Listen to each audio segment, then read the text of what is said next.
Welcome to the Nordic Mythology podcast. I'm Daniel Farrand over the company Horns of Odin. As always, before we jump into the show, I do have to plug our Patreon. As I say every week, it's the lifeline of the show and it's how we keep the show going. So if you can head over to Patreon/Nordic Mythology podcast and check out the tiers on there, we would greatly appreciate it.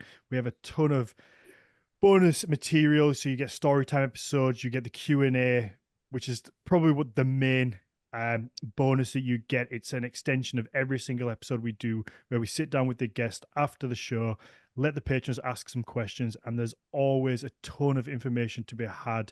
And a lot of the time they're quite relaxed, they're pretty funny. The guests have a lot of questions that we miss.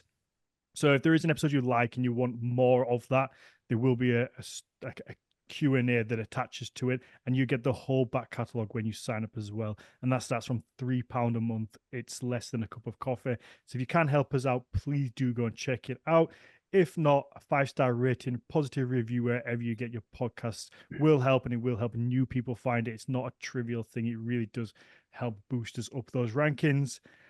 And I think that's it. I'm really excited for this episode. So I have my lovely co-host back today, our in-house archaeologist, Mags Havgar.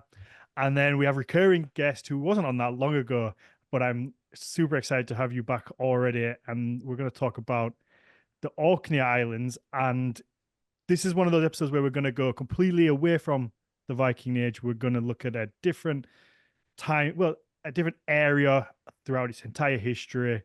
We touched on the Viking Age last time, so if you want to hear about Viking Age Orkney, listen to the last episode. This one is going to be about folk tales, Orkney history, celebration of Orkney in all its glory.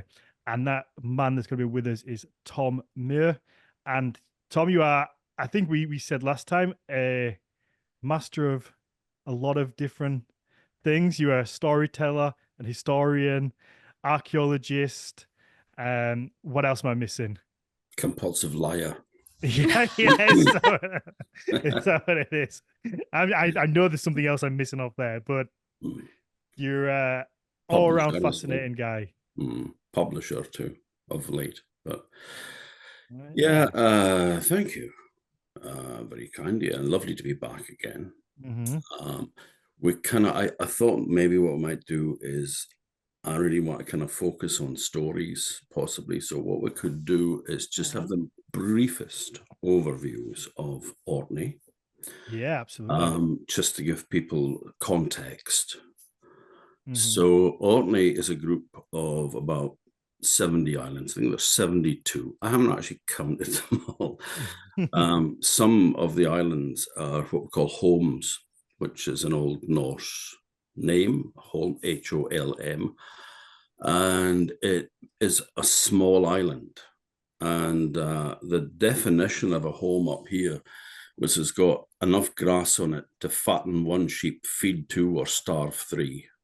So small islands. Okay. But there's about 72 islands, of which around 17 or so are inhabited. Population of about 22,000, lies at 59 degrees north. We're on the same latitude as Stavanger in Sweden. So since the Ice Age, we don't know what happened here before the Ice Age because we were covered with ice, which is like taking a giant scouring pad over the landscape. Anything that was here before was rubbed out. And about 10,000 years ago, the ice sheets had retreated enough and enough meltwater to actually create the Pentland Firth, which at that time would have been a very small strip of water between Scotland and Orkney. Scotland being just to the south of us, we just call it South. And in the Mesolithic, Middle Stone Age, there was just two islands. The mainland and some of the North Isles and the South Isles, and then the North Isles in general, further north. So two sort of land masses and a bay in the southern one, which was Scapa Flow, which is a giant natural harbour. Now, the earliest evidence we have for human occupation here comes from Tankerness, where I was born, in the East Mainland. And it's a Mesolithic site where site's not really the right word, because it was just a place where people camped. So it was carbon dated by hazelnut shells, which they used to like to roast up on the fire. And it gives us a date of 6,000 BC. So it's like 8,000 years ago. So people were traveling over the landscape. It's so high for prehistoric people. I don't know why. I feel like that's such a long way to travel, and because I guess it wouldn't have been attached to the UK by any land mass. How would they have got there boats, to this boats. Boats. But it's so cold up there. Why not just be south where it's a little bit warmer? Because actually, after the Ice Age, it was a few degrees warmer than it is these days. Oh, okay. So during the Neolithic, when you had farming communities here, they were growing wheat in Orkney, which we can't do now. It's not warm enough. So the climate was a bit more pleasant. But Mesolithic people, they didn't leave much behind because they were traveling with tents. They were erecting little permanent houses for themselves. So they have discovered ones over the country, which would be a bit more substantial, with a wooden frame and maybe woven like willow or birch. So quite a nice little, kind of like a little wicker sort of house, like your wattle and daub, but without the daub, just the wicker frame. So there were some structures that were more permanent that could be reused, but people were nomadic. They did not stay in one place. They followed the food. So they were totally reliant on following the animals or the birds that they were predating on. And in Orkney, I would imagine that they would have come across in the late spring, because of the sheer number of seabirds that would have been laying here, nesting. There would have been an abundance of eggs and young birds and plants and such like. And Orkney at that time was pretty densely forested, but it was not big, huge trees. It was just small ones like willow and alder and ash and hazel. But I mean, there would have been wood, but that was stripped and cleared during the Neolithic, when you had farmers building, to start with, structures made out of wood and then houses made of stone. And some of them are preserved still. Scarabrabian, the most famous example of a 5,000-year-old village, which is still standing up to the heights of the tops of the walls, where the roofs would have been. There are stone houses from the Neolithic? Yeah. Whoa! We have the oldest standing stone structure, like domestic house, in Northern Europe. It's an island called Papawestry. And the place is called the Napa Hauer. And it's two houses lying side by side. They're rectangular with rounded ends, and they date from around 5,500 or 600 years ago. So quite substantially old structures. And I have excavated quite a few early Neolithic sites as well, where the walls aren't standing. I mean, Napa Hauer, it is the whole full height of the building. But some of the other ones, it's just the lower, few courses of stones, because it's in farmland. It's been plowed over for centuries. So that tends to destroy what's underneath. But yeah. It has a habit of doing that. Yeah. Mm-hmm. But we've got A 5,500-year-old building. Can we hazard a guess as to what? Because if it's the oldest in Europe, is there any Northern Europe? Yeah. Northern Europe. Mm. Is there any correlations you think with temperature and then building a stone house? Because all I'm thinking is my knowledge of prehistoric times isn't the best. But everybody, I guess, comes up from the south and migrates up north. I guess I think that's how it works. Is that people Pretty much, yeah. started Africa kind of region or around that area, moved up and outwards. So you would assume that stone houses would kind of follow that path of being, as people go, they would have built some sort of stone structure to live in. But why? Well, it all depends on what type of material is available in the area, doesn't it? Exactly. But I feel like those would have been those would have been available Not throughout necessarily. the rest of Europe. I just wondered why, maybe, or if we could even hazard a guess as to why that on this little island of well, two islands of Orkney would be these older structures. And I just wondered if it could be like a temperature thing. So even though it was a little bit warmer that day, I guess it would be still cooler than other places. Well, by this time, those two islands were breaking up, and sea level carried on rising as more and more of the ice sheets melted and retreated back north. So at that time, the island of Papua Westray would have been attached to the larger island nearby of Westray.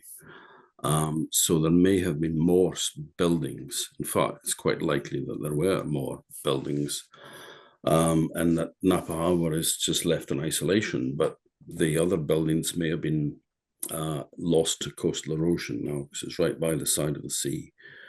So, but yeah, people used the materials that they had available. I mean, if you lived in a heavily forested area, then you're going to cut down trees. We have evidence here of trees being used to build, wooden structures, and also the use of turf as well for building with before they started using stone. Now, stone is readily available here because of the geology of Orkney. Originally, we were the bed of a lake about 390 million years ago in the Devonian period, and silt got washed into the lake, and it laid down layers and layers, which has fossilized. We have fish fossils within that layers, and there is it's a very easy stone to split, and it breaks into regular flat sections, which is very easy to build with. But there may be more to it than that. There's a big site called Nessa Brodgar, which lies between two stone circles. It's been excavated for the last 20 years. They just filled it in this year now for the last time. But it is, for want of a better word, a temple complex where people were living in large stone houses. The kind of pottery that we're finding there comes from all over Orkney. So it looks like people are moving from all over to go to that one site. Maybe at specific times of the year. Also, it's the first time that flagstone roofs have been found in the Neolithic. And there is very thin, slate tiles has been used to form a roof. So you've got an entirely stone structure, and but there may be more to it than just the availability of the stone. It may have been to do with a belief, a ritualistic practice of using stone rather than wood. But it's very difficult to say. You can investigate the homes of people, but it's very difficult to get inside their heads. Mm-hmm. Yeah. Is it possible? This is one of my little ideas that just came to my mind. Could be daft. Who knows? Let's find out. That you said that these were a nomadic people and moved around, but I guess if you're on the Orkney Islands, especially as they start to break up, Hmm. limits that ability. And if you know you have like a decent food source and decent place, that force them to maybe be more sedentary and stay in. So the ability to build maybe a more stable structure, like a stone one, rather than a wood one that you maybe would leave. Well, yeah, but you've got to remember that there is, quite a few hundred years separating the Mesolithic and Neolithic. Like the earliest houses and the later Neolithic houses. So by the time that they're building stone houses, they have become farmers. They have introduced crops and have brought in animals. They would be using like carracks in Ireland, which is a boat made of a wooden frame covered with canvas and tarred. Originally, it was cowhide. They may have had boats like that. They may have had rafts. But I mean, the fact that at Skara, which was near the sea, it's right on the coast now, but that's because of coastal erosion. But originally there was a bit more distance between that and sea. But they had the bones there of cod, which are not caught around the coast. They've got to be caught, like a mile or so or more offshore. Wow. So they obviously had boats that they were fishing with because they wouldn't have been able to get access to the cod. And so, yeah, I mean, and they were an extremely forward-thinking people, completely different from what we would understand as society as it means to us. Their mindset would have been totally alien to us, as we would be to them. But they were still exactly the same people, and still with the same degree of intelligence and everything. It's just that we've had 5,000 years of discoveries and inventions to fall back on. They still had to make all those discoveries and inventions, and the people that came after them, of course. So yeah, it was a complex society, but also they think that some of the earliest stone circles in Britain came from Orkney as well. Well, it started here, and the idea spread south. Wow. That is so cool. We kind of like that too. Yeah, isn't it? And I'm also, I gotta admit, I didn't want to interrupt you, so I didn't say anything then, but I was just floored by the whole like tiled roof situation that you described. I mean, because here in Norway, other Norwegian archaeologists, please come after me if I get this wrong, but as far as I know, now again, the Neolithic is not my area of special kind of competency, but we have very, very, very few stone, at least remaining stone buildings, if any, that I know of from the Stone Age at all, which to me reads as they probably used other types of organic material like wood, which we have in abundance. So it's so cool to have people from the same period but a different area using completely different materials. And it might have been functional, like you said, like depending on what material was in the area, but then maybe it started out that way, but then also gained other types of meaning as years went on. But just, yeah, like you said, with the level of like intelligence, of course it's the same, and that's also then witnessed in the fact that they made roofs with tiles on them. It was the fact that it was a friend of mine, Nick Card, was the director of the excavation at Nessa Brodgar.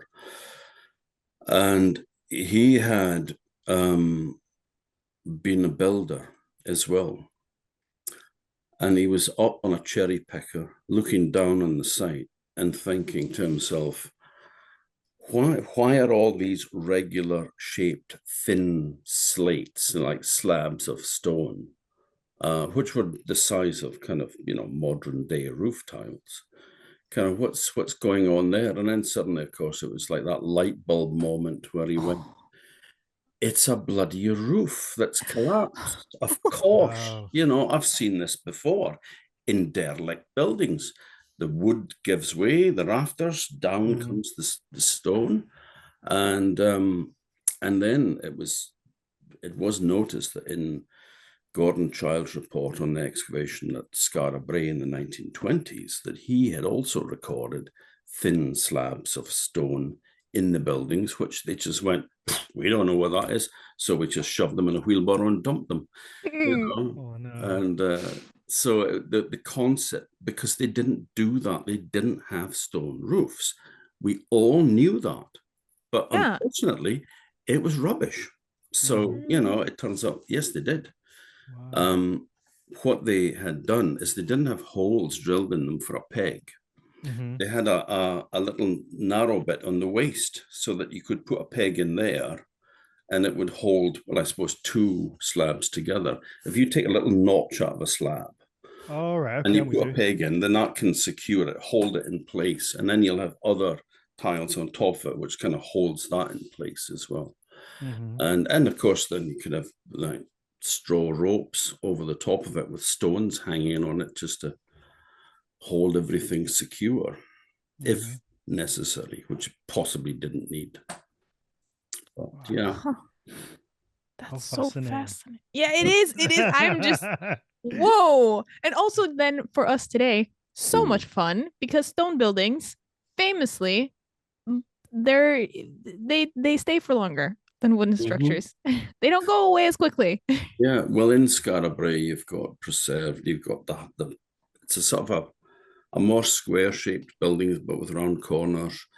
They have a central hearth. So there's a square hearth in the middle of the room, usually with a large stone at the inside, the sort of top side. From the door is directly opposite that. So you have to crawl in through the door because they're usually quite low, which makes sense because it keeps the heat from disappearing. Because people say, oh, were they tiny? No. They were, on average, about 2 inches shorter than modern people because of the diet. But no, they were not 3 foot high. It's just that it made sense to have low doorways because then the heat rises. It doesn't end up getting sucked out the door. There would have been some kind of covering on the door, of course, but so you go in, and in front of you, there's the square hearth with the stone on it, which is probably where the sort of head of the household would sit. On either side, there was beds made of stone as well, on edge, with upright stones, which probably had a canopy over it of skins to stop any drips coming from the roof from landing on your head when you're trying to sleep. That's handy. Yeah. There's a thing that was known as a dresser. They used to call them altars, and then they started calling them dressers because they thought it was probably just for displaying your household goods on. But now, when we've been finding multiple ones at Nessa Brodgar in a ritualistic contexts, maybe they actually were used for some sort of religious purposes rather than just showing off Granny's, nice Neolithic pottery, like her dinner set. So might have been Granny's religious pottery. Who knows? It might have been Granny. You know what? I'm going with that. Because we've got tombs all over the place here. And generally, when they excavate them, not many people in them. So bones are being taken out and moving around. It seems to be more that this is a place where you go from that state of being a recognized human being to then becoming the bleached bones of the ancestors. It's that transitionary place. Transitionary places are always dangerous, as we all know from folktales as well. So it's... Yeah, so I mean, in the Western Isles, they found crouched skeletons there, which they realized on examining them that they had actually been articulated bodies that had been later buried, maybe centuries later, but originally they were mummified. They were dried out above the fire. So, practices used completely alien to us. I mean, so when you say crouched skeletons, you mean literally the pose of a crouched person? Yeah, they were still held together. So what you would have had is a body that was in a crouched position, but mummified. And then later, that mummified body, I mean, centuries later, was buried. Wow. I wonder, So do you think that's just as cultures change? There's like, we've got to get rid of, granddad in the corner. yeah, Let's this is a bit different now. Let's get him in the ground. we're divorced from dead. I mean, when Yeah. people die, it's like, that's it. I don't want to see them again. They get put in a box, they get buried, they get cremated, But generally, we are so removed from death. Whereas in the past, it was a part of that whole circle of life, he says, trying to not sound too much like a Disney film. But it was a circle of life. Life was seen as a circle, as a cycle of birth and death and rebirth. So it would have been a completely natural thing to engage with, regardless of your feelings on the matter. Yeah, well, in Orkney, it was a couple of hundred years ago or so, it was regarded as being like disrespectful to bury somebody too soon, because it was like you couldn't wait to get them out of the house. And so it wasn't unknown in wintertime, obviously not so in summer, for a body to remain unburied for about 3 weeks. And it was like allowing the body's spirit to get used to the fact that they were dead and to move on. So rather than, the sort of soul stayed within the body, almost afraid to go anywhere. And so you allowed it time to then migrate when it was ready, like a fledgling, That was That's really beautiful. That was the thought behind it, I think. And it was considered to be disrespectful to bury people too soon. So again, it's just a completely different way of dealing with things. That reminds me of the kind of tradition of opening a window after someone passes to let the spirit or the soul leave. Yeah, there's a beautiful belief in Ireland where a white butterfly is seen as the soul of a baby that had died without being baptized. So they would never kill a butterfly, a white butterfly, because it was a baby's soul. Wow. So, just different ways of looking at things. Yeah. But also, this is what I think is important, that more than one discipline, because if you just focus on archaeology as in a field archaeologist, or if you're a folklorist and you don't pay any attention to archaeology, then you're missing a lot, because the two complement each other. We can't say that beliefs that we have are the same as people 5,000 years ago. But I do remember excavating a couple of early Neolithic houses just below a later Neolithic tomb called Cuin. But this houses, the one had been built, and then for whatever reason, whether a person in it had died or something, it was pulled down and they built another one. But it was built on a slight natural knoll on a side of a hill. So the first one was kind of like right exactly where you would place a building if you were building one now, somewhere that was nice and flat, that wouldn't fall over.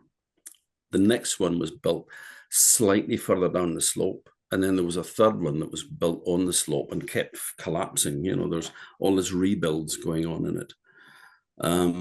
But that third house respected a second house, the lower walls of which were still preserved, but the fire was still in the hearth. There was still ashes in the hearth, quite a good abundance of ashes, which had become wet and had become solid, and probably was then covered over.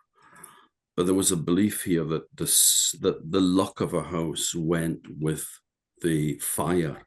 And if a fire went out, your house's luck would go with it.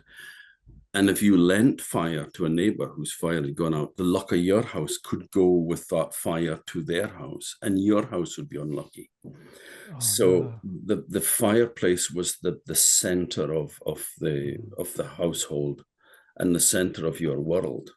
Yeah, I mean it is, isn't it? When it's your heat, it's your food source. Yeah.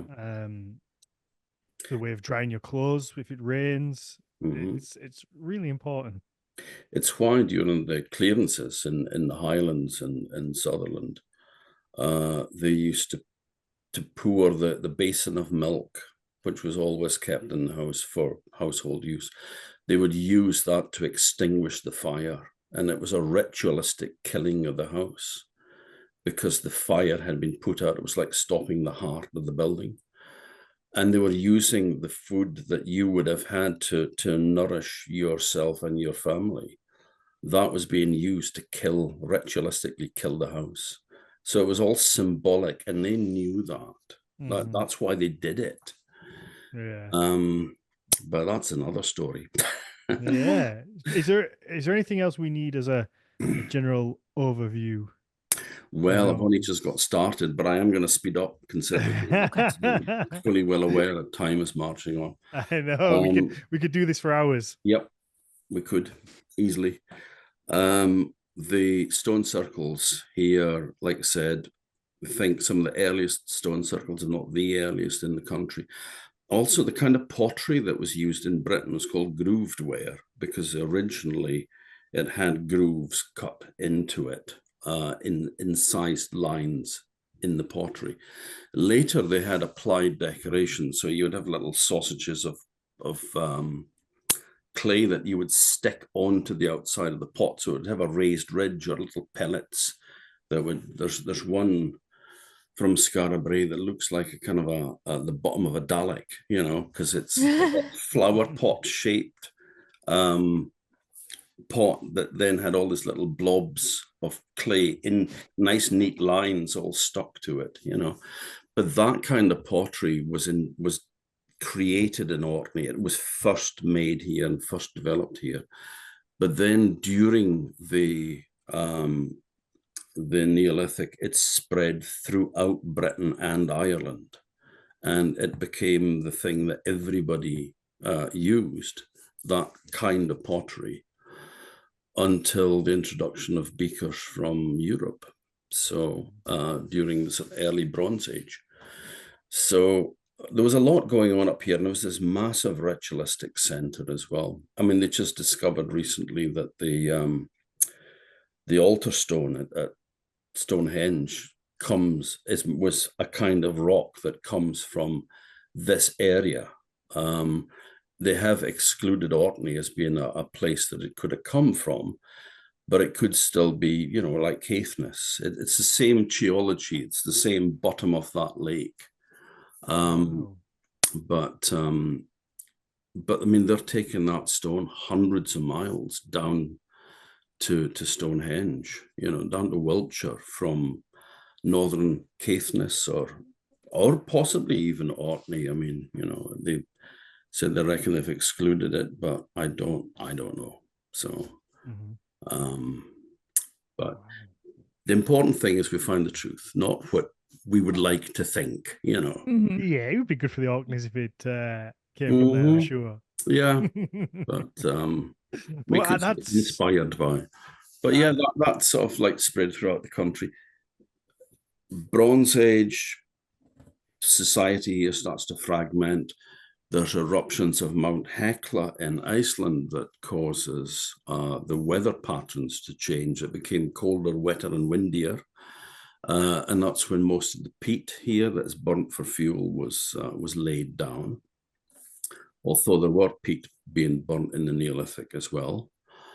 The Iron Age saw brochs being built. So big, round towers, stone towers, with villages in front of it and ditches and ramparts, showing that it was probably a more violent time. The late Iron Age people were the Picts, who made these beautiful symbol stones with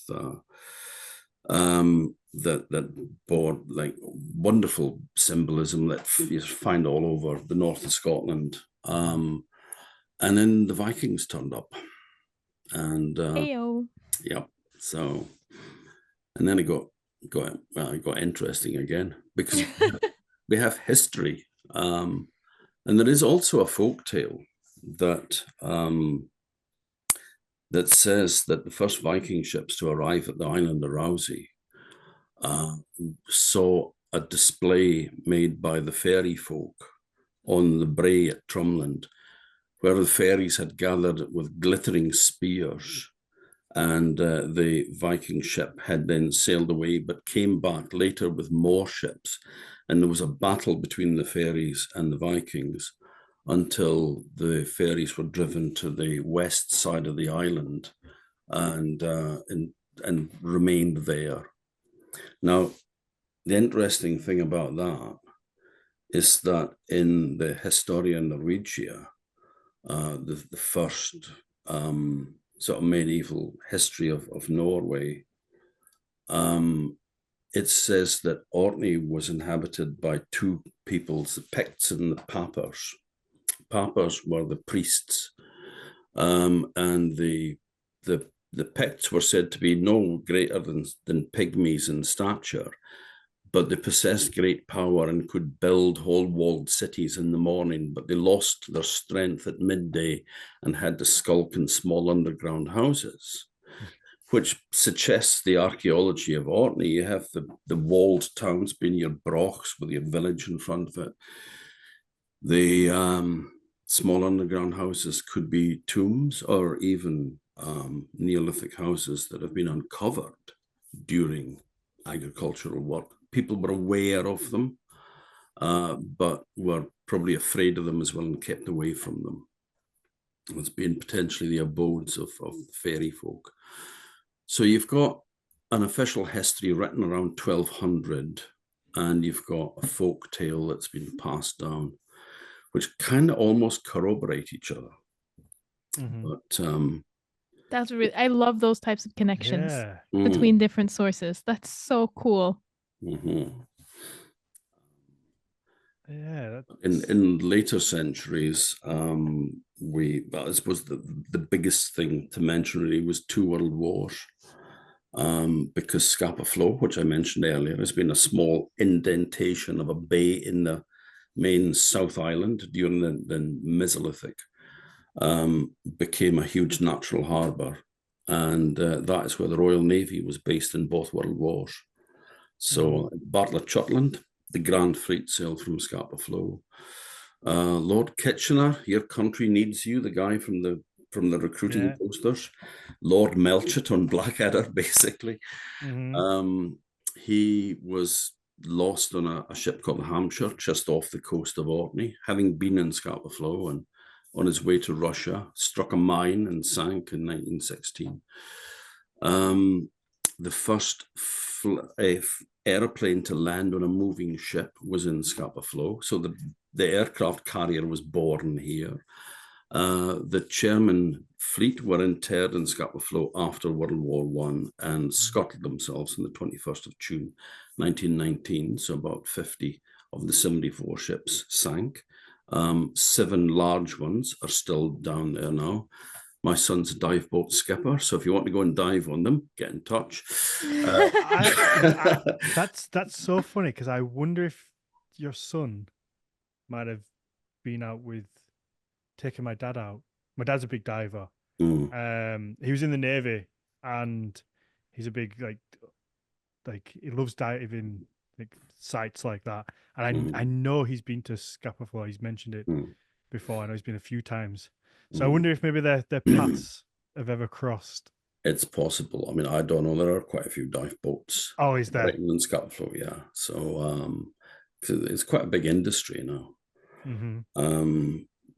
But in World War II, the Royal Oak was torpedoed and sunk in Scapa Flow on the 14th of October 1939. So it was like a major battleship sunk in the main anchorage. and it had about 164 boy sailors on board that were aged between 15 and 18. So it was always kind of remembered for that. But the U-47, commanded by Gunther Prien, managed to penetrate the defenses, get in the Scapa, torpedo the ship, and escape again and get back to Germany. An amazing feat of seamanship and daring as well. Absolutely. But the hunt for the Bismarck started from here. Attacks on the Tirpitz and the Battle of the North Cape, when the Scharnhorst was sunk, all started from Scapa Flow. So like the Hood sailed from Scapa Flow to be sunk off Iceland. So, you know, all of these things going on. Oh, the first British civilian air raid casualty was a guy called Chim Icebuster from just a house that was next to a field where planes landed between the wars. It was nothing more than a field, but it was down on the German maps as an aerodrome. So they bombed this group of houses. And he was killed 16th of March 1940. So lots going on. First plane to be shot on. First German bomb to land on British soil, 17th of October 1939. I could go on like this for a while. What a depth of history for such a small little place. That's fascinating. I feel like that's what happens also when the area is geographically small, because there's something about the remembrance that just sticks more. Yeah, that is true. I don't know if I'm right about this, but I feel like it's because my family is from this very, very small island outside of Tønsberg here in Norway, or part of my family is. And the amount of history and information certain members of my family still has about this extremely small geographical area that you can walk around for less than 2 hours. It's just insane, but people there remember. I remember staying in Ramsøy, just outside Bergen, small island that was occupied during the war. And so there's big concrete gun emplacements on it. And there was also Russian POWs held there. And I remember hearing stories about this. There was this one Norwegian girl and a Russian soldier had fallen in love. And the guy that was second in command of the camp was aware of this, and he fancied the same girl. So when his commanding officer went away, leaving him in charge, he had the Russian guy shot. So, and that was remembered on the island, you know, and that's passed down as something that like just happened last week, you know. Yep. But fresh in the memory. These things do stick. Wow. Should we get some stories then? I'm so excited. I'm so excited. Yes, let's do it. This might interfere with your stories, but I just had a curious person again from my breadth of ignorance surrounding the Orkney. So during this wide span of time that you've just taken us through, am I correct in thinking that all throughout this period, the islands are slowly becoming islands, plural, more and more? Yeah, that was probably more in the earlier part of prehistory. But, Sure. But I mean, it's still going on to this day. There is a parish in the East Mainland here called Dearnes, which is held on to the rest of the Orkney mainland by just a thin strip of sand. That is not going to last long with coastal erosion, and that will become another island. So it's still working. The island of Sandy, where my father was born, floods in 2 places that cuts the island into 3. Oh, wow. And so with, again, sea level rises, you're going to end up with Sandy going to be mostly disappearing because it is just sand, you know. So, yeah, these islands are... There was an old expression in Orkney, all the broken islands of Orkney. And it's it is like that island that's been broken. So there must be so much that was lost. Yeah. Through that time. And is it completely lost? Or would there be a way for like a dive team to ever get to? I don't really understand how that kind There of thing are works. some, yeah. There was a lot of work done in the Bay of Firth, which is quite shallow, and they have discovered buildings in there. There's even a medieval chapel with gravestones still sticking up. Oh wow! Which is now under the sea. It's a touch of the old kind. It's like those sort of sci-fi things of like or stories of Atlantis or Yeah, I was about to say it. Captain Nemo and that sort of thing. It's But is there any chance that can? Because again, it's my ignorance of different time periods that having these stone buildings and these islands kind of forming that could have in some way inspired these stories of things like Atlantis and places like that, or maybe not Atlantis, but like different stories like that, because we have stories of Finnfolkaheme, the home of the Finn folk under the sea, and although they are much grander than any stone building, they're made out of crystal and coral, so they can show up a bit, Yeah. But yeah, I mean, it's sometimes stories are actually based on something, and it's very difficult to be able to tell what. Yeah. But there's a kernel of truth somewhere in there, a spark of inspiration from something. Yeah, that kind of generally is. I think it's just one of those things where a story like a snowball rolling down a hillside. It grows and grows and grows in the telling. So amazing. And then you end up on a podcast in 2024 telling stories. Telling us to a story. How much time do we have, by the way, just before launch into this? I've got time. I've got time. Well, so do I. I'm just like, have we got a specific kind of like by this point or? No, I mean, we've almost done an hour, but I'm happy to do. I'm happy to stay as long as you want to, but we can do another half an hour, a little bit longer if you've got if you've got time. I'm sure everybody else would be happy to. And it's just I'll give you the Campbell's soup edition of this, the condensed version that you could just you can. The chat says we have all the time, so go ahead. Just you go for it, and we'll see where we. Well, I will give edited version because I mean this will take up most of that half hour. Okay, but we're in no rush. I'm too excited. There is you can find it on our website because I recorded stories during lockdown just to help people get through the day, and they're all still up there and they're all free. You can just go and help yourselves, have a listen. But, okay, let's do this. So I think if we wrap up around 8-ish, so that gives us like another hour, including story time, including the Q&A.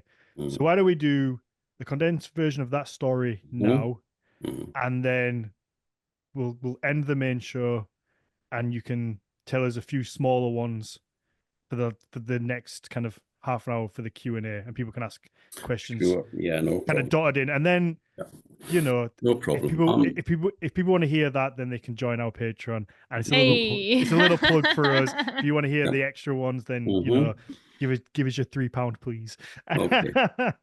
But let's do that, and then we'll wrap up in an hour, no matter what. But it gives us that kind of time to explore things and get that bonus show in there. No problem. Perfect. Go. The floor's all yours. Well, one of my favourite stories is called Assipattle and the Mucklemester Stoorworm. Now, this is one of those stories where you can see different languages coming in because Muckle is Scots for big. Mester is an Orkney dialect word for big. And Stoor is Old Norse for big. Big, yeah. So it's the big worm. Wow. And worm, of course, is anything that's serpentine, from an earthworm to a sea monster. So yeah, I was going to say, could it be also like a dragon type? Yeah, dragons were called worms. Yeah, within that's where it comes from, Orm. So, but there was once a young lad called Asipattle, who was the youngest of 7 sons, and he was lazy. He did nothing but lie by the side of the fire, raking through the ashes, and so they called him Asipattle. As just meaning ash here, and to paddle is just to sort of rake around in. So he ended up being covered in ashes, and his brother hated him. Now, he was a great storyteller, in which he was always the hero that saved the day, and his brothers despised him for it. But one day a terrible thing happened, because the Stoorworm arrived at the land where Asipattle lived, and this was not just any Stoorworm. This was the Mucklemester Stoorworm, the biggest and baddest and oldest of all the sea serpents that lived in the sea. And it arrived at shore, and it had started to yawn, which was a bad sign, because it didn't mean it was tired. It meant it was hungry and it wanted to be fed. So the king called all his advisors together, who were useless, and but one of them, who was slightly less dense than the rest, suggested that they get in the Spaeman, who lived up the mountain. Now, a Spaeman is, I suppose you would call him a wizard, someone that knows a thing or two. And he said that the only way to keep the Stoorworm quiet would be to feed it 7 maidens every Saturday morning for his breakfast. And in that way, he wouldn't destroy the kingdom. So every Saturday morning, 7 maidens were bound hand and foot and put on a rock before the Stoorworm, and the Stoorworm would flick out its huge forked tongue, pick them up, and munch them down like sweeties. Now, people started getting fed up with this, all their daughters being fed to a monster, no end in sight. So they complained to the king, and the king called the Spaeman back and said, is there anything that can be done to get rid of the Stoorworm for once and for all? Not just keep him quiet for a week, but get rid of him. He said, the only thing that you can do is to give the creature the most beautiful and loveliest girl in all the land, your daughter, the Princess Chem de Lovely. Now all the guys that was supposed to be that was the name that was recorded. I suspect that it was actually the guy that wrote the story down in the 19th century that gave her that name. But Chem de Lovely she remains. When was this story from? Sorry.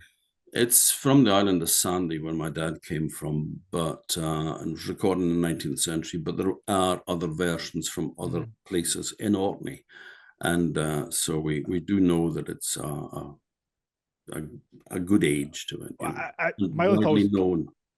I guess for anybody listening to this, when you talk about a big worm-like serpent coming from the sea, they're going to instantly think about Jormungandr, the world serpent. I wondered if it even could go back that far through. Let's do questions at the end, though, Dan. Yeah, I'm so sorry. I'm so sorry. I also have questions, but I'm waiting. Okay. I will address all of these things later. Now, it was decided that this one day had come when the princess would have to be fed to the monster. But the king had asked the indulgence of to have 3 weeks in which to try to find a brave knight that would fight and kill the monster. But 36 brave knights rode into town, and when the first 12 saw just how big the Stoorworm was, they rode into town, through the town, and out the other end of the town, and off home. Another 12 fainted and had to be carried out on stretchers.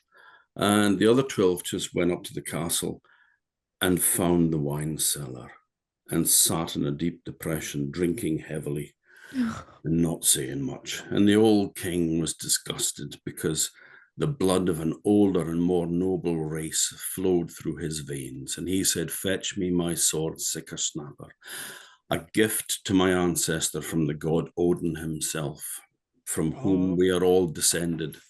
And I will prepare a boat and I will fight the monster in the morning. So the word of this went round to, long story short, Asipatl steals his father's horse, Teitgong, which is as fast as the wind. The term Teitgong meaning in Orkney a sudden gust of wind. He rides through the night and he comes down to the house in a bay where the stoorworm is lying asleep out in the water. He steals a pot, an iron pot with a burning peat in it, and he manages to trick the guard out the boat, casts off the rope, hoists the sails, sails across the bay, just in time for the sun to start rising and the stoorworm to yawn his 7 great yawns before devouring the maidens.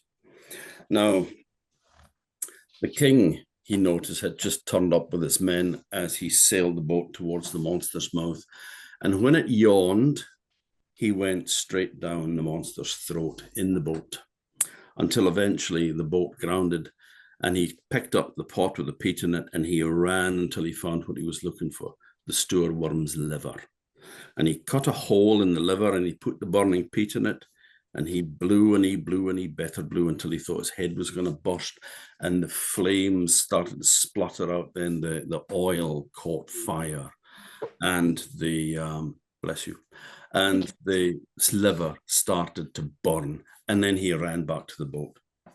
Now, that's not where I thought this was going at all. Now, the king was having a bad day because, I mean, to start with, he had to get up like really early in the morning, which is enough to put me in a mood. And then he turns up on the shore just in time to see some idiot steal his boat, sail across the bay and get swallowed by the monster. Oh, great. Oh, it just doesn't get any better than that, does it? So he's stomping around in a huff and one of his men says, Your Majesty, what? I've never seen the stoorworm do that before. Do what? Well, he's sort of, he's kind of, he's sort of smoking. He goes, well, look. And sure enough, there was black smoke coming out of the stoorworm's nose and out of his mouth. And it started to feel sick. And it retched and it brought up all the water in it. And on top of the wave that came crashing out of the mouth of the monster was Asipatl on his boat. He was cast up on a hillside next to the king, high and dry. And the stoorworm's days was numbered. The black smoke filled the sky and it turned the daytime into night. In its pain, it shot out its huge forked tongue, which caught hold of the moon. And they say it would have pulled the moon out of the sky if it wasn't for the fact that it was a new moon, so it was only a crescent. And the forks of the stoorworm's tongue slipped over the horn of the moon and it came down to earth with a crash. And it made a huge hole in the surface of the world that cut off the land of Norway from that of Denmark. And it's still there to be seen to this day. Only now we call it the Baltic Sea. And if you look at the Baltic, it's got the 2 great forks of the stoorworm's tongue still at the one end. Now, it raised its head out of the sea in its agonies, and its head came down with a crash, and some of its teeth got knocked out and fell into the sea, and that made the Orkney Islands. And then a second time the head rose and fell, more teeth got knocked out, and that made Shetland. And a third time the head rose and fell and more teeth was knocked out and that became the Faroe Islands. And then it curled up into a tight lump and died.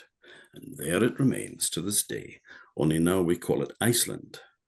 And the flames that you see chomping from the mountains and the boiling water gushing out the ground is because the stoorworm's liver is still burning. Now, the king was delighted. He took Asipatl in his arms and called him his son. He strapped on his sword, sicker snapper, to his side and said, my son, my sword and my kingdom is yours, as is my daughter if she'll have you. And you know, with riding through the night, blew all the ashes off him. He was actually a good-looking guy. And the princess, grateful of not being eaten by a monster as well, fell in love with him. And the 2 of them married, and if they're not dead, they're living yet. Wow. Now, the thing about that story is that came over here with the Vikings, because it is Jormungandr, as you say, the Midgard serpent, Midgard Urm.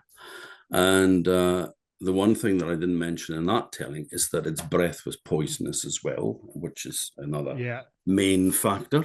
And it wasn't really until I went into the school to tell my son when he first started primary school when he was 5.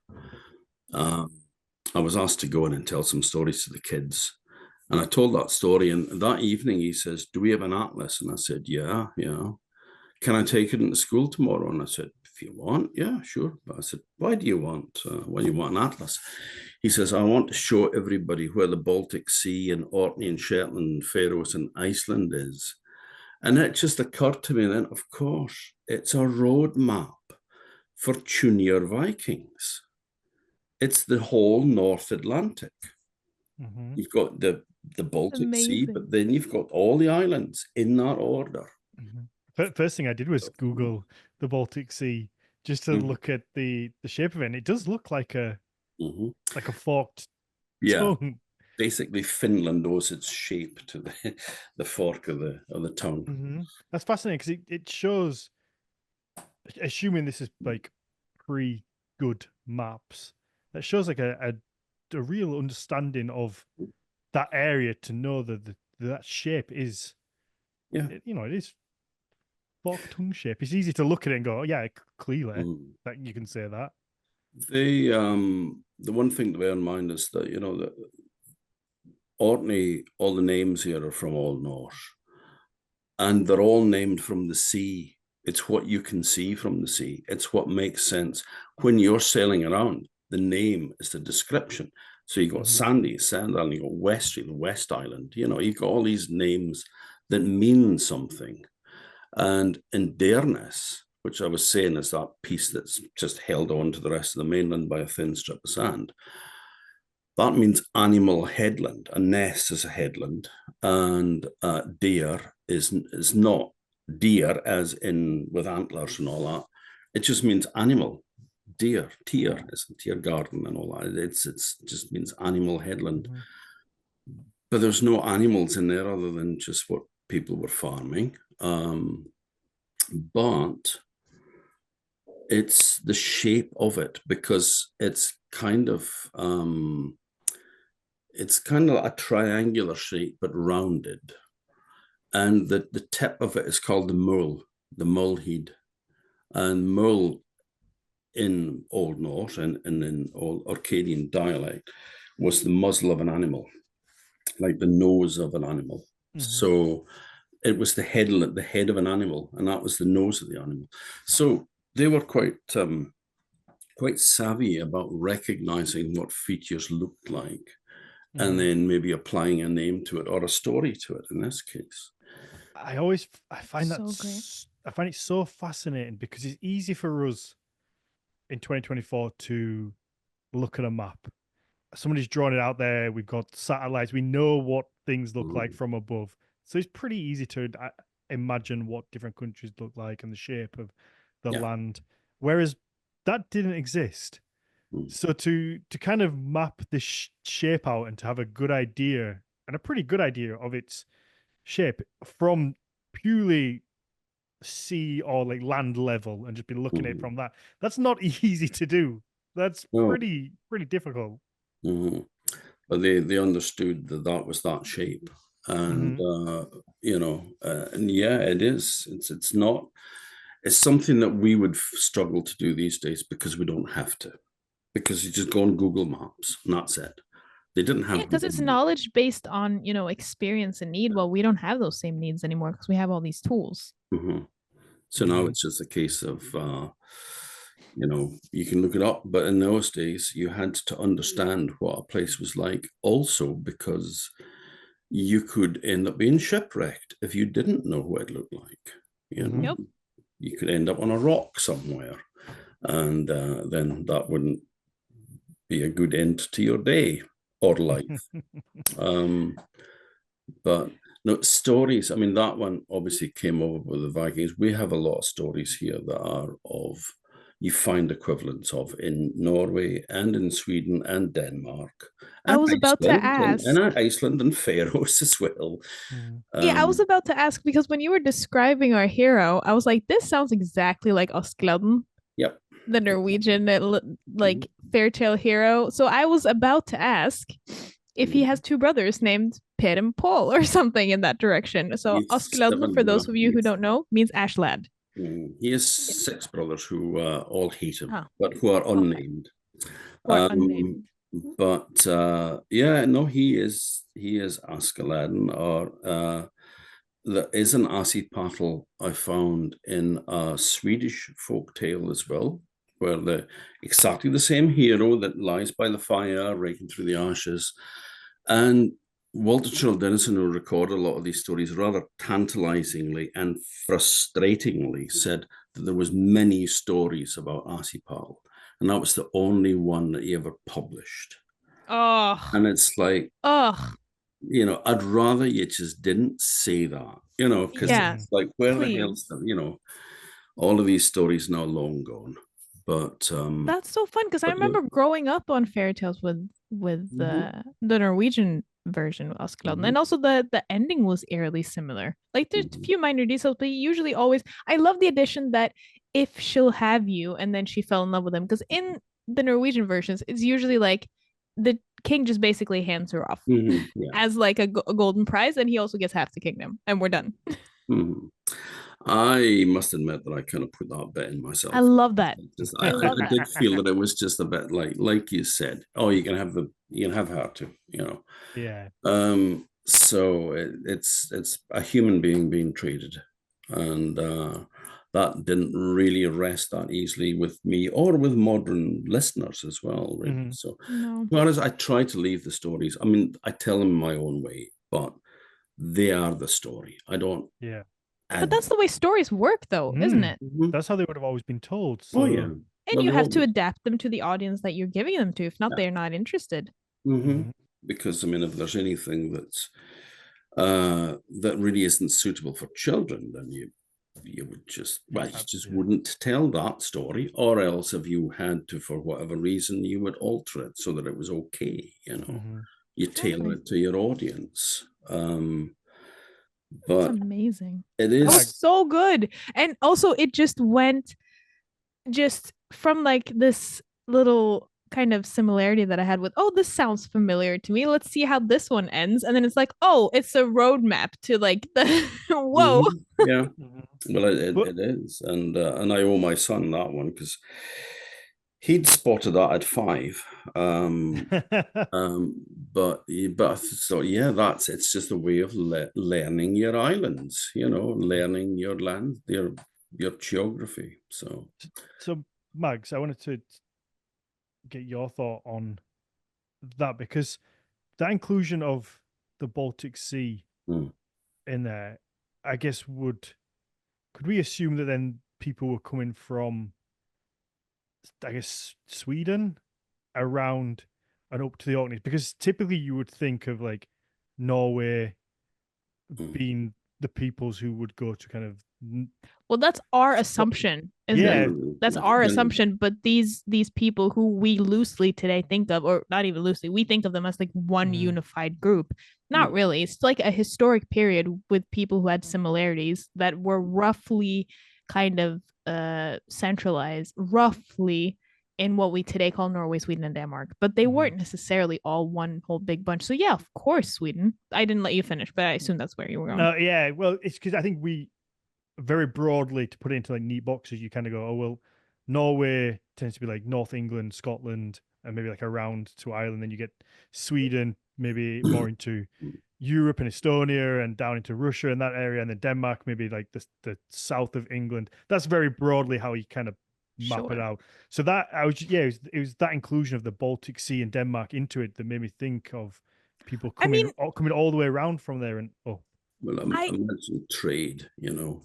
There's trade. So they need to know about the Baltic Sea and where to go for seaports and such like. So, and if these people like were as, what's the word I want to use, for lack of a better term, adventurous, restless, curious, yeah, that we get the impression of them having been, then there's no reason why people from one place wouldn't go to another, settle, probably semi-integrate there, and then they'd go another place with those people, and like you'd have this continuous like melting pot going on. Mm-hmm. So trade roadmaps, it makes sense of all of these inclusions in my head, at least. I mean, I'm making a ton of assumptions just in that statement, obviously, but you know. I probably said this last time, I'm not sure, but my friend Gunnar Marl Egbertson was the skipper of the Gaia. It was a replica of the Gokstad ship that set off sometime in the 90s to copy the voyage of Leif Erikson to North America. So sail from Norway to Orkney, Shetland, Faroes, Iceland, Greenland, Newfoundland, and then down to Washington. And they were supposed to stop there. And they said, I wonder how far this thing could go. Yep. So they decided to go on a bit further. They ended up in Rio. So, I mean, and that is exactly the same thought process as well, you know. Why stop here if we don't have to? Yeah, I wonder what's just like, let's just go a bit further and see what's down there, you know. Just around the river bend. I've always wondered that, whether, because we always, I guess the easiest way to map where people have been is where there's a settlement, but that doesn't mean that there wasn't a lone crew who just were like, oh yeah, let's just, you know, we're not happy, let's just keep going as an isolated group and just see where we end up. Yeah, I think it could, because you could find some El Dorado kind of place that you could go back with a big basket full of gold and say, did we have some battles? And then like big reputation for yourself, you know. Especially if it's something nobody's ever seen before. So yeah, so I mean, it's human nature. It's very much Viking nature to check that out. But, yeah, I'd love to know. I guess there's no way. So many of these stories that are from Scandinavia originally, and but I mean, in Orkney, because the one thing that used to really annoy me doesn't annoy me so much now, because I just put it down to, you know, there you go. But I remember reading there was an academic once that said that folktales were no older than about 200 years old, 500 at the absolute maximum. Memory was not transmitted for longer than that. Now, we have got a story here called the Mother of the Sea. Now, the Mother of the Sea rules the sea in the summer, and she gives all life to all the creatures in the sea, and she calms the storms. But as the year wears on, she gets tired. She starts to lose her strength. And her rival, Terran, who is a male spirit, who she keeps bound at the bottom of the sea, breaks his chains, and the two of them fight. And their fighting under the sea causes the storms that we get in the equinox in around September. And that was the Mother of the Sea and Terran fighting. And then he drives her ashore in exile on land for the winter. And then his reign in the winter starts. And he causes the storms that casts ships on the shore. And all the fish go out deeper water, the lobsters go, crabs hunker down and filter feed for the winter. So there's less food around, and it's more dangerous as well.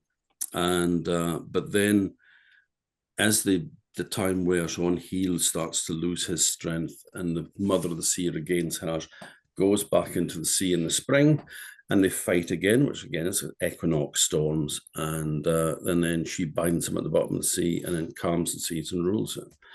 Now, that is not a Viking story. That is not in the pantheon of Viking gods. It's certainly not later, because that would be Christian. So you are not going to say God created the world and the universe, everything in it, in 6 days. He rules everything except the sea. That's this chick that rules that, you know. That's heresy. So, but people here remembered the story and passed it down. And there was actually a reference I heard once that my grandfather seemed to have known this story, or at least of the existence of the Mother of the Sea. So you're looking pre-Viking, so you're looking at the earliest Pictish late Iron Age, but probably seems it's a woman, a female fertility goddess. You're probably looking at something that's Neolithic, you know. I mean, can't prove that, can't disprove it either, mind you. But it shows you. That's an important disclaimer. Can't prove it, but also cannot disprove it. Yeah. But it's not Christian. They're not going to have that. A woman ruling the sea, no. And it's not in the pantheon of the Viking gods, so therefore it must be pre-Viking. So, do you not have,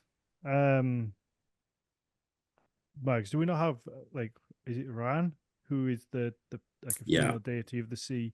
Could it be something maybe related to that? Well, no, it doesn't seem that the two. Well, the whole buildup of the story seems different. It gave me, okay, this is gonna sound stupid, perhaps, but it gave me like, I'm not happy with this comparison, but it gave me like. Listen to some of the things I've said on here. Don't you worry. I know. It's not going to be the stupidest thing ever said. I know. Okay, sure. Okay, fine. It gave me Moana vibes, for lack of a better term. Like, you know, the Disney movie. I've not seen it. So... Oh, yeah. Well, do yourself a treat and see it. It's got some banger songs in there, and it's fun. Okay.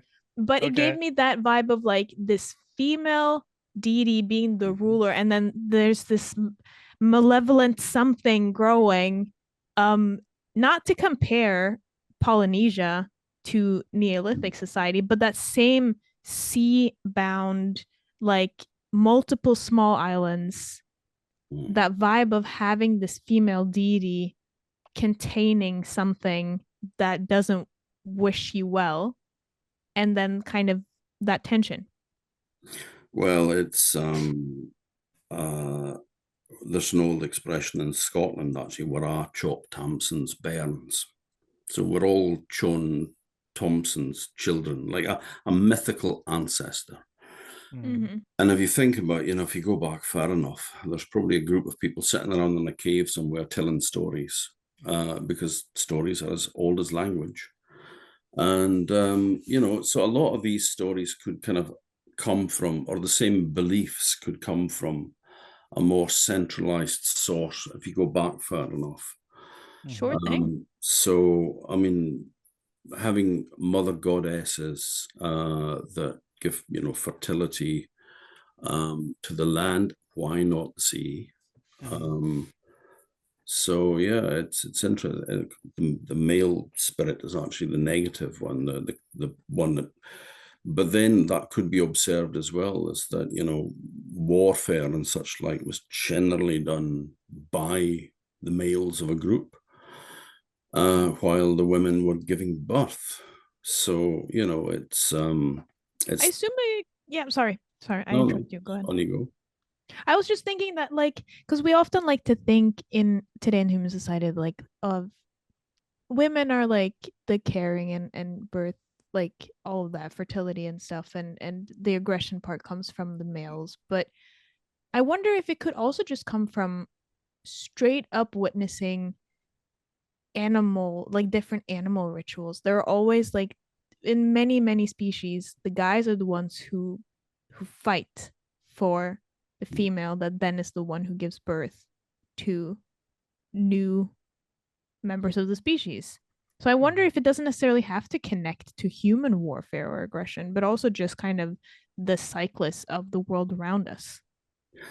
I had a visit from a friend of mine recently, a Navajo flute player called Carlos Nakai, who comes from Arizona.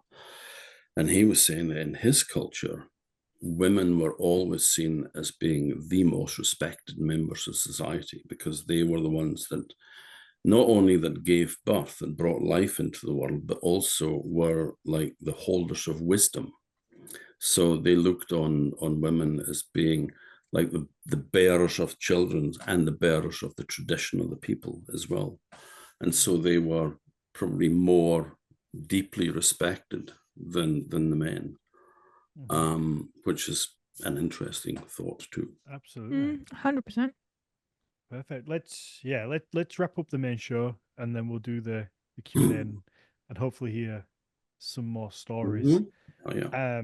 Max, you gave me an idea. I would love if we've looked for somebody who specializes in Polynesian mythology, because I'd love to like speak to somebody and see if there are similarities when it comes to like seafaring people, even though it's completely different sides of the world. If there are these similarities that have kind of organically happened, I'm going to look for that. Alton Chang, that's who you need to talk to. He's lives in Hawaii. He's Polynesian. He's a storyteller. There we go. We'll speak. I'm the guy with the contacts. You are, yeah. Amazing, Tom. Wow. I'll put you in touch with Alton. He's a fantastic guy. You'd love him. Please do, because I think it's so fascinating. Awesome. Because I bet because you have a group of people who focus solely on the sea as their way of life. There has to be similarities when it comes to folk tales and stories that just cross over. The thing with the Polynesians as well is that they colonized such a huge area of the Pacific. I mean, they were out looking for the next island. There wasn't a case of, this is good, let's stay here forever. It was like, I wonder what's over the horizon. Same idea as we were talking about earlier. So, I remember saying to an archaeologist once when they referred to the sea as being a barrier, and I said, it was never a barrier, it was a highway. And being, from a city in England, it hadn't occurred to him that no, it's not a problem. It's a method of getting from one place to another. Wow. Yeah, I'm excited for that. Because again, that whole Polynesian stuff is just not something that I've ever learned about. Being from the UK, it's not something you really learn unless you seek it out. So very excited. Well, thank you. Let's wrap this up. Tom, where can people find you? I don't know.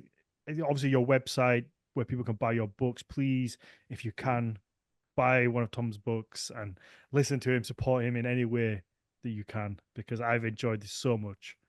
Thank you. It's orkneyology.com. We also have Orkneyology Press as well, but Orkneyology, which is a made-up word that I made up. It's just everything about Orkney. I love it. But on there as well, you can find Tales for Troubled Times, which was I started recording stories during lockdown just to try to help people get through the day. And they ended up being about 170 something stories. Which ranges from a few minutes to the longest one is 1 hour and 57 minutes. Oh, wow. And it's all just done straight, just me and a small recorder sitting in an attic bedroom. That's it. It's nothing done with it. It's just put out there. So, but they're all free and helpful. So you'll find the Stoorworm on there as well. Wonderful. Yeah, go listen to those.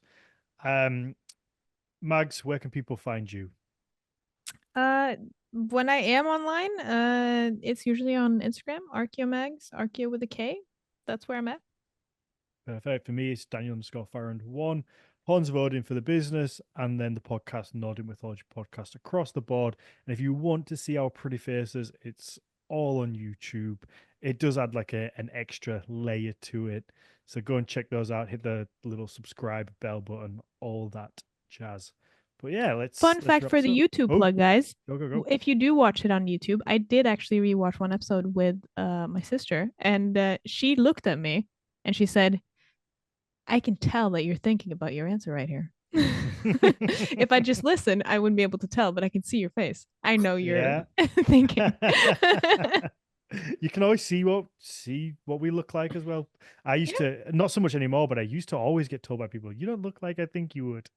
So I don't know if that's a good thing or a bad thing, but I was once I had a conversation with a woman that was wanting me to do some storytelling for her, and it didn't quite work out on that occasion. But then when we first met face to face, she says to me, you don't look anything like I expected. You sounded quite suave on the phone.